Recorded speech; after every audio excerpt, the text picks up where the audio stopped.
আসামের পাহাড়ি গ্রামে লোকাল মানুষদের হাতে তৈরি এই চিকেন আসামি স্টাইলে খেতে দারুণ লাগছে বন্ধুরা।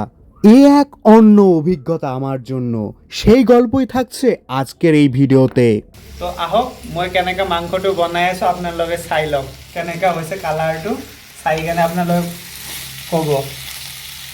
আমি আসামে গিয়েছিলাম ঘুরতে, সেখানে গিয়ে একটা ভিন্ন অভিজ্ঞতা আমার হয়েছে, যা বলতে পারো আমার কাছে একটি দারুণ অভিজ্ঞতাও বটে। সুযোগ পেয়েছিলাম আমি আসামি স্টাইলের চিকেন খাওয়া, তাও আবার একটি পাহাড়ি গ্রামের লোকাল মানুষের হাতে। ভাবতে গা শিউরে উঠছে। এটা আমি ভাবিনি কোনোদিন যে একটি পাহাড়ি গ্রামে যায় লোকাল মানুষদের হাতে সেই লোকাল স্টাইলে চিকেন কষা বা মাংসের ঝোল খাবো আমি। তারা কিভাবে খায় সেই রেসিপি তো তোমাদের সঙ্গে শেয়ার করবই, সেই অভিজ্ঞতাও তোমাদের সঙ্গে শেয়ার করব যা আমার হয়েছে। তো চলো বন্ধুরা, দেরি না করে আজকের এই ভিডিওটি শুরু করা যাক।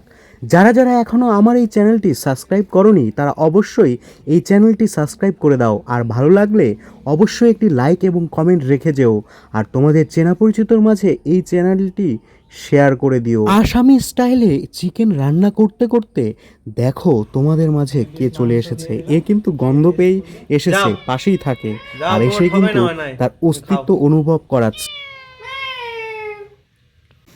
আজি মোৰ ভাইটি আহিছে বেংগলৰ পৰা।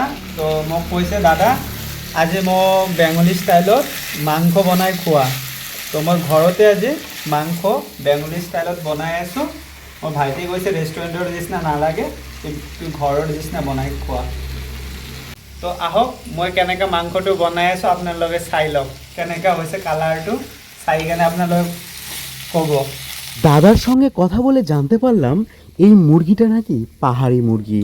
তারা কিন্তু বাড়িতেই নাকি এই মুরগিটি রেখেছিল খাওয়ার জন্য। আর এই যে আলু দেখতে পাচ্ছ, এটি কিন্তু পাহাড়ি আলু। লঙ্কাও তাদের নিজের বাড়ির লঙ্কা। চলো আবার একটু দাদার সঙ্গে কথা বলি, কি করছে দাদা। এতিয়া মই ঢাকন কিহৰ কাৰণে মাৰিছোঁ, মানে মাংসটো অকণমান সিজিবৰ কাৰণে মই মাংসটো এনেকৈ ঢাকি কেনে থৈ দিছোঁ। মাংস সিজা হ'ব, অকণমান ফ্ৰাই কৰি তাৰপিছত পানী দি দিম, ব্যাস হয়ে যাব। তোমরা তো শুনলেই, এবার দেখো মাংসের কালারটা কি এসেছে। আরেকটি জিনিস আমার রান্না করতে যখন আমি দেখছিলাম দাঁড়িয়ে দাঁড়িয়ে, এরা কিন্তু কোনো প্যাকেট মশলা ব্যবহার করলো না, সবই কিন্তু গোটা হয় নয় বাটা। আর একটা সুন্দর ঘ্রাণ কিন্তু বেরিয়েছে এই রান্নার মধ্য দিয়ে, গোটা ঘর ম ম করছে মাংসের গন্ধে। একটা কথা যেটা জানতে পারলাম, এরা কিন্তু একটু ঝাল ঝাল মাংস খেতে পছন্দ করে। তো যাই হোক, এদের এই রান্নার অভিজ্ঞতা আমার কিন্তু খুব ভালোই। আর ওই যে দেখতে পাচ্ছ দাদা কিন্তু 2 পিস উঠিয়ে রাখলো, যে বললো আমাকে একটু টেস্ট কর ভাই, তাদের ভাষায়, যদিও আমার একটু বুঝতে সমস্যা হচ্ছিল। তো যাই হোক, জল দিয়ে দিচ্ছে, তার আগে ওই 2 পিস উঠালো। তো আমি একটু খেয়ে দেখব যে আদৌ টেস্টটা কেমন হয়েছে। পুরো তো আলাদা একটু স্টাইলে। আমরা আমরা যারা পশ্চিমবঙ্গে অর্থাৎ বাঙালি, তাদের রান্নার ধরন একটু আলাদা, আর আসামের স্টাইল একটু আলাদা। তো যাই হোক, আলটিমেটলি কেমন হচ্ছে খেতে কষানো মাংস থেকে, সেটি একটু আমি বোঝার চেষ্টা করব, আর তোমাদেরও সেই কথা বলবো যে কেমন লাগলো। চলো একটা বাইট নিয়ে নিই।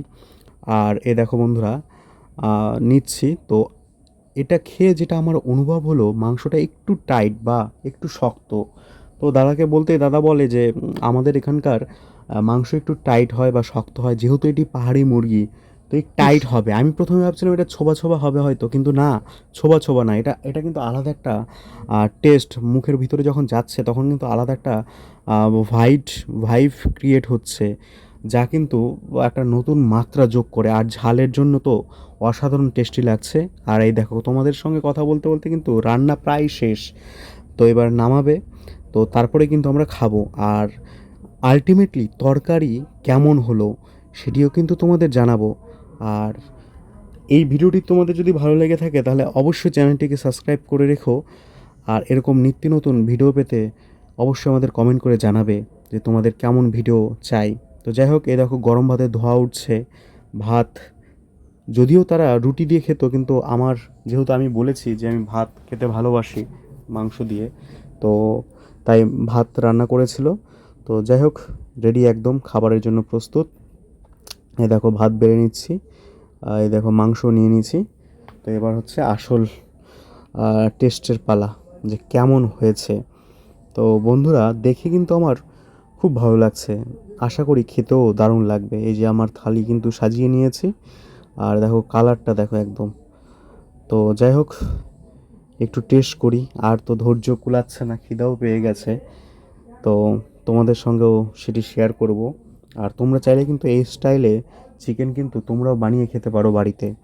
তো চলো দেখি, একটু খেয়ে দেখি কেমন। আসলে একটু গরম তো, তাই একটু সমস্যা হচ্ছে। যাই হোক, প্রথম একটু আলু নিয়ে তরকারির ঝোলটা একটু টেস্ট করি যে কেমন হয়েছে।